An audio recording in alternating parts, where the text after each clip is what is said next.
Alors, on va faire dans la continuité de la précédente vidéo un petit entraînement. On va prendre de nouveau une fonction par morceau, avec des cassures, avec des trous, et on va essayer de définir en différents endroits, en différentes abscisses, aussi bien l'image que les limites à gauche, à droite, et que la limite en ce nombre-là. Donc, on va regarder, commencer par -2. -2, il est ici. Le graphique passe à deux endroits, mais comme on avait vu, l'image, c'est celle qui va être donnée par le point rempli. Donc ici, c'est 4. On va regarder maintenant ce qui se passe quand j'arrive par la gauche ou quand j'arrive par la droite. Par la gauche, c'est -2 moins, par la droite, c'est -2 plus. Petit bonhomme, s'il arrive par -2 moins, il va arriver à une hauteur de 1.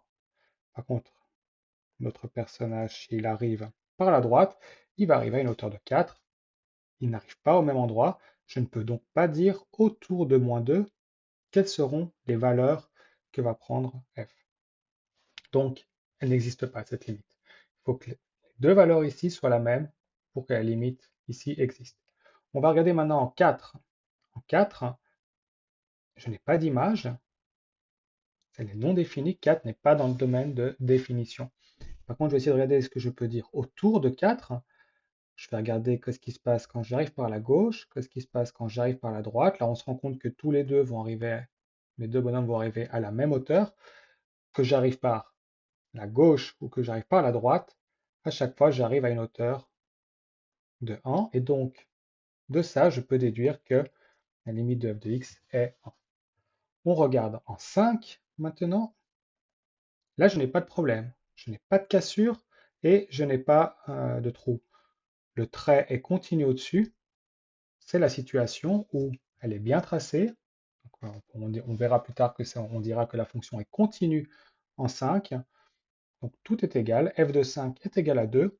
Autour de 5, j'aurai des valeurs qui seront très proches de 2, que ce soit par la gauche ou par la droite. Et donc je peux dire que la limite de f de x quand x tend vers 5 est 2. Dernier endroit où on regarde, en 1. Donc cette fois-ci, l'image vaut 2. C'est ce point-là. Toujours celui-là, il est vide. Donc l'image vaut 2. On imagine maintenant notre petit personnage qui arrive soit par la gauche, soit par la droite. Celui-là va arriver à une hauteur de 2, et par la droite, il va arriver à une hauteur de -1.